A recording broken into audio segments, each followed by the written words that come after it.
Mish e thua me Nedin dhe Joridën.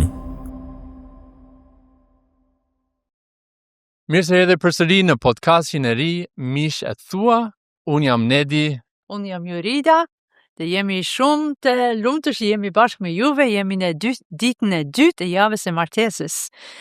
Jam vërtet e lumtur që jemi këtu edhe jemi duke bërë këto podcastet e vogla, duke folur për gjërat që janë shumë të rëndësishme për ato vitaminat për martesën tonë. Sepse kemi gjëra të vogla që duhet të bëjmë për të përmirësuar, për të investuar në martesën tonë, edhe për të bërë martesën e shëndetshme.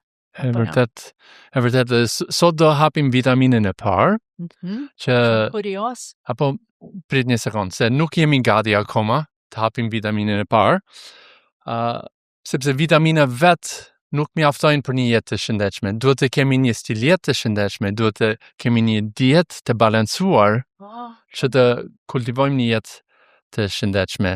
Kështu në marrëdhënien tonë, kjo dietë quhet komunikimi. Oj. Edhe ne dim të gjithë që komunikimi është një nga elementet më të rëndësishme në një marrëdhënie. Edhe me të vështira. Edhe të vështira. Por është vërtet edhe dua të rrëfej që në martesën tonë kjo është fusha që shpeshherë çalojmë më shumë.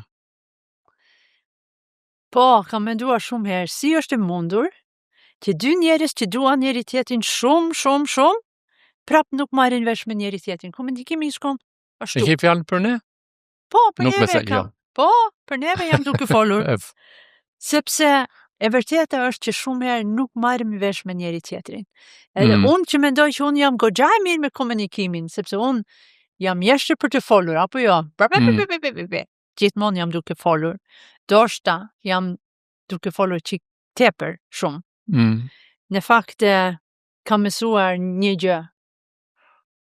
Kam nevojë të praktikoj këto gjë që kam mësuar, që komunikimi nuk është vetëm duke folur, duke të flasësh, por është edhe duke lidhur me personin tjetër, apo jo? Edhe si do lidhem unë me ty nëse unë jam duke folur gjithkohës. Po, edhe martesa në fakt kërkon një komunikim të thellë. Jo vetëm shkëmbimi informacionit, planifikimi i javës, që të lullëzoj, duhet të bashkojmë dy zemrat, edhe të kemi një komunikim duke ndarë edhe frikërat, edhe ëndrat, edhe shqetësimet, edhe dëshirat, edhe nevojat, opinionet tona. To janë gjëra të rëndësishme që ne kur flasim për këto gjëra, mund të lidhim zemrat me njëri tjetrin. Por ne do flasim shumë për komunikimin në një podcast tjetër, duam të fokusojmë në një gjë, një çelës shumë e rëndësishme që mund të ndryshojë gjithçka në komunikimin ton. Edhe kjo është të dëgjosh, po. Dëgjimi është aq e rëndësishme sa të flasësh mirë edhe qartë, bile edhe është më e rëndësishme. Unë mendoj që ti je shumë i lumtur që Zoti nuk më ka krijuar me dy gojë, por me dy veshë dhe vetëm një gojë. Po, por sa herë ka ndodhur kjo gjë që jam duke thënë tani. Unë jam duke folur. Edhe ti je atje jo me mendjen të plot, sepse mendjen e ke ndoshta tek telefoni, ndoshta je i lodhur, ndoshta je duke menduar për punën, ose ndoshta mund të jesh edhe përgatitur për përgjigjen tënde kur unë mbaroj fjalimin tim. Rrezikshme. Po? Çfarë përgjigje do të jap debati që të fitoj këtë. Por pa e kuptuar, unë mendoj që unë ndihem e pavlerësuar. Që unë nuk jam e rëndësishme sepse ti nuk më jep vëmendjen tënde, ti nuk je duke të dëgjuar. Edhe kjo më bën të ndihem shumë keq. Atëherë kam punë.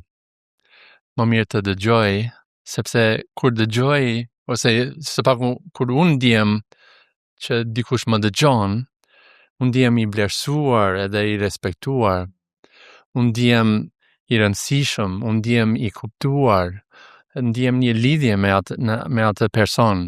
Personi që më dëgjon mirë, them, brenda meje, them, unë dua të jem me atë person, sepse më kupton, edhe më vlerëson. Kështu, Ne duam të komunikojmë me njëri tjetrin, nëse duam të komunikojmë mirë, duhet të heqim ato shpërshëndrimet, duhet të heqim ato paragjykimet, ato egoizmi që na bllokon edhe na pengon, edhe të hapim rrugën e komunikimit me njëri tjetrin. Po, në fakt, dëgjimi është diçka të thjeshtë, por edhe aq e rëndësishme dhe aq e fuqishme. Është shumë e çuditshme që kemi të vështirë për të dëgjuar njëri tjetrin. Tra janë ato filtrat që na pengon, po është shumë e rëndësishme për të ndërtuar një martesë të fortë. Dhe si me një dietë të shëndetshme, komunikimi i mirë na shpëton nga shumë problemet e tjera. Kam mësuar gjatë viteve, tani ne kemi 31, gati 32 vite martuar, edhe kam mësuar që duhet të dëgjoj Nedin çik më shumë. Po? Më pëlqen kjo. Sepse e kam vënë re që nëse unë me vërtet të dëgjoj, shmangim shumë keq kuptime, shmangim shumë konflikte. E vërtet. Në fakt, martesa jonë pasurohet kur unë jam duke të dëgjuar ty. Sepse komunikimi është si një rrugë me dy korsi, mendoj unë. Nuk funksionon nëse vetëm njeri është duke folur gjithë kohës.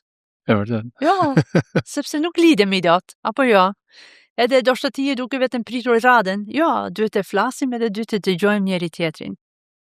Tani kam një sfidë shumë praktike për veten, edhe për ju atje, që kur partnerin tënë është duke folur, do shta mund të dalosh pak, do shta mund të dëgjosh çik më mirë, do shta mund të tregosh pak interes, mund të pyes një pyetje, për të kuptuar me mirë, apo jo?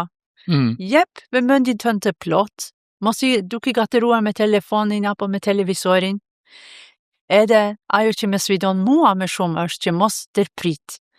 Kjo është sfidë për mua, edhe unë dua të rritem në këto që të mos tërprit Nedi kur është duke folur.